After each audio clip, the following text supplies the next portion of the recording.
Hello my dear student, welcome to our class. Hope you all are doing well. तो हम 6 chapter तक revision कर चुके हैं। आज हम 7 चैप्टर का रिवीजन करेंगे। तो 7.1 में हमको नहीं करना है, उसमें ऐसे कोई क्वेश्चंस नहीं है जो आपको एग्जाम में पूछे जाएं। 7.2 में हम देखेंगे। फर्स्ट क्वेश्चन हमको क्या दिया हुआ है, express the following as mixed fraction. यहाँ पर हमको फ्रैक्शन दिए हुए हैं, इन फ्रैक्शन को हमको क्या करना है, मिक्स्ड फ्रैक्शन में कन्वर्ट करना है। तो मिक्स्ड फ्रैक्शन क्या होता है, जिसमें एक होल पार्ट हो और एक क्या हो, एक फ्रैक्शन हो।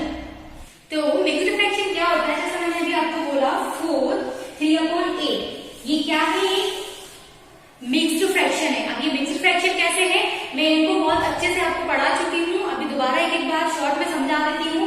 ये क्या है, ये आगे का जो पार्ट है ये एक होल पार्ट है, मतलब ये जो 4 है ये होल पार्ट में है, और ये 3/8 जो है ये क्या है, एक प्रॉपर फ्रैक्शन है।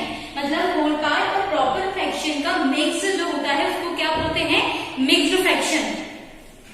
तो यहाँ पर इन फ्रैक्शन को आपको मिक्स्ड फ्रैक्शन में क्या करना है, शो करना है। सबसे पहले तो ये क्या है, इम्प्रॉपर फ्रैक्शन है, क्योंकि यहाँ पर न्यूमरेटर बड़ा है, डिनोमिनेटर छोटा है। तो सबसे पहले हम क्या करेंगे, यहाँ पर मिक्स्ड फ्रैक्शन में इनको करने के लिए हमको डिवाइड करना है। हमने 3 से 20 को डिवाइड किया, 3 6 18, यहाँ से आपको 2 मिला। तो मैंने आपको बताया था मिक्स्ड फ्रैक्शन के लिए QR/D, Q for quotient, R for remainder, D for divisor, ये मैं आपको बता चुकी हूँ। तो यहाँ पर Q क्या है हमारा 6, रिमाइंडर कितना बचा है 2, और डिवाइजर कितना है 3। तो ये हमने इसको मिक्स्ड फ्रैक्शन में कन्वर्ट कर दिया। यहाँ पर आपको QID मालूम होना चाहिए। इसके बाद QID अकेला लिखने से काम नहीं होगा, आपको मालूम होना चाहिए क्वोशिएंट हम जिसको बोलते हैं, रिमाइंडर, डिवाइजर, ये आपको पहले से ही आते होंगे, 4th 5th क्लास से हम ये पढ़ते हुए आ रहे होते हैं और पहले से ही।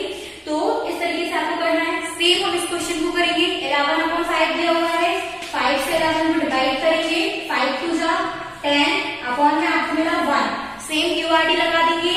क्वोशिएंट क्या है हमारा 2, तो हम लिखेंगे Q मतलब क्वोशिएंट 2, रिमाइंडर कितना है 1, अपॉन डिवाइजर मतलब 5। तो ये हमने इनको मिक्स्ड फ्रैक्शन में कन्वर्ट कर दिया है। ओके, तो ऐसे आपके बुक में जितने भी क्वेश्चंस दिए हुए हैं मिक्स्ड फ्रैक्शन में कन्वर्ट करने को, तो वो आपको पूरे क्वेश्चंस करना है।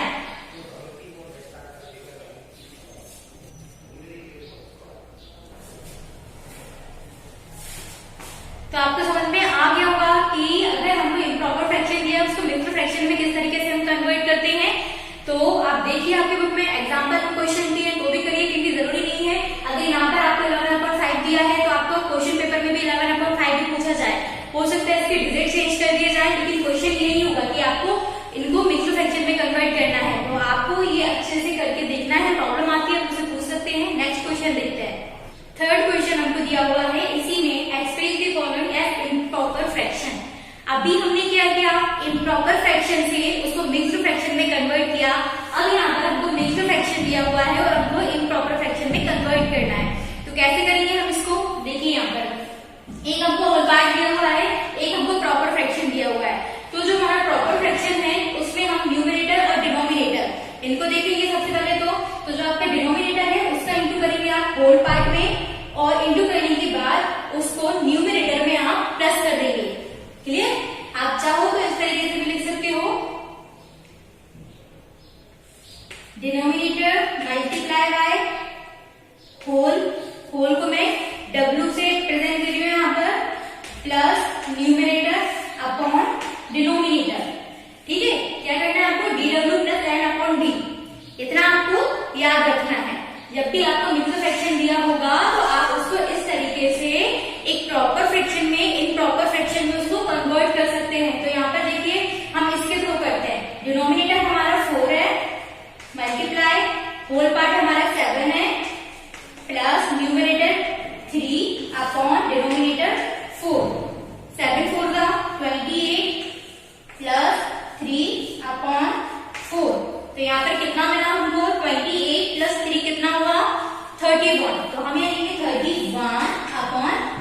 ये हमने इसमें इम्प्रॉपर फ्रैक्शन में कन्वर्ट कर दिया है। सेम प्रोसेस से हम ये वाला क्वेश्चन करेंगे।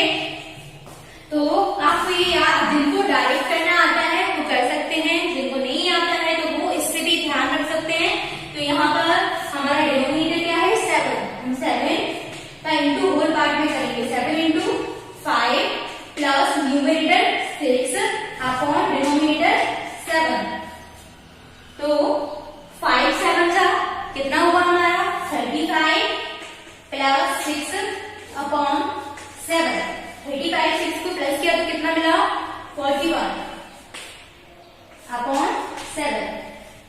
हमने इम्प्रॉपर फ्रैक्शन में इनको कन्वर्ट कर दिया। तो सेम आपकी बुक में जितने भी इस टाइप के क्वेश्चन दिए हुए हैं वो आपको करने हैं। इसमें और भी क्वेश्चन दिए हुए हैं, मैंने सिर्फ आपको 2 समझाए हैं, वो क्वेश्चन आपको करना है। एग्जाम्पल में भी अगर क्वेश्चन दिए हैं तो भी आप करिए, आपको प्रोसेस समझनी है, इस तरीके से करना है, ना कि ये कि आपने डिजिट से समझ लिया कि ये वाला क्वेश्चन ऐसे आया है, एग्जाम में भी ऐसे आएगा, नहीं होगा। एग्जाम में आपको डिजिट चेंज करके दी जा सकती है। ओके, नेक्स्ट क्वेश्चन देखते हैं। अब हम देखेंगे 7.3, इसका हम 7th क्वेश्चन देखेंगे। आपको एक चीज ध्यान रखना है, मैं आपको जिस एक्सरसाइज में से जिस नंबर के क्वेश्चंस करवा रही हूँ, आप उन क्वेश्चंस पर आप टिक कर लीजिए, क्योंकि ये क्वेश्चंस के आपके चांसेस हैं एग्जाम में आने के। तो आपको इन क्वेश्चंस पर पहले मेहनत करनी है, देन आपको चैप्टर के बाकी क्वेश्चंस को देखना है। ओके, तो ये मैं कौन सा 7 क्वेश्चन करवा रही हूँ, 7 क्वेश्चन में जितने भी क्वेश्चन है वो सारे आपको करना है। और 7.2 में मैंने सेकेंड और थर्ड वाले क्वेश्चन बताए थे, तो उन पर आप टिक करिए और उस टाइप के सारे क्वेश्चन करिए। देन इसमें हमको दिया हुआ है reduce the following fractions to simplest form. अब सिंपलेस्ट फॉर्म क्या होता है, सबसे पहले यहाँ पर ये वर्ड आ रहा है रिड्यूस। रिड्यूस का मतलब क्या होता है, किसी चीज को कम करना। तो यहाँ पर हमको क्या दिए, जो फ्रैक्शंस दिए हुए हैं, सिंपल हमको समझना चाहिए। रिड्यूस द फॉलोइंग मतलब इनको हमको क्या करना है, कम करना है। कम करने का मतलब क्या है कि इनको कैंसिल करके एक शॉर्टेस्ट टर्म में लाना है, जिसके बाद ही कैंसिल होना बंद हो जाए। ओके, तो हम करके देखते हैं। यहाँ पर सबसे पहले हम देखेंगे कि ऐसी कौन सी टेबल है जिससे ये दोनों कट हो रहा है। और सबसे पहले हम बहुत छोटे नंबर से कट करेंगे, तो हम 2 से करते हैं, क्योंकि 2 की टेबल लास्ट वाला डिजिट आप देखिए 8 भी आता है 2 की टेबल में, और 10 भी आता है, मतलब 0 भी आता है। तो यहाँ पर हम स्टार्ट करते हैं 48/60। 2 2 जा 4, 2 4 जा 8, 2 3 जा 6, 0 as it is। अगेन 2 1 जा 2, 2 2 जा 4 और 2 1 जा 2, ये 3 था, 1 यहाँ से बचा, 2 5 जा 10। अब हमको क्या बोला, 12/15। ऐसी कोई टेबल है जिसमें 12 और 15 दोनों साथ में आते हैं, तो है ओनली 3 का टेबल। 3 4 जा 12, 3 5 जा 15, कितना लग गया हमको 4/5। अब इसके बाद ऐसी कोई टेबल है जिसमें 4 और 5 साथ में आता है, तो ऐसा कोई टेबल नहीं है जिसमें 4 और 5 साथ में आता है, मतलब ये आगे कैंसिल नहीं होगा। यहाँ पर ये हमारा आंसर आ गया 4/5। ये इसकी शॉर्टेस्ट टर्म हो गई, क्योंकि इसके आगे ये कैंसिल नहीं हो रहा है। मतलब हमने फ्रैक्शन को जब तक कैंसिल किया जब तक वो कैंसिल होना बंद नहीं हो गया।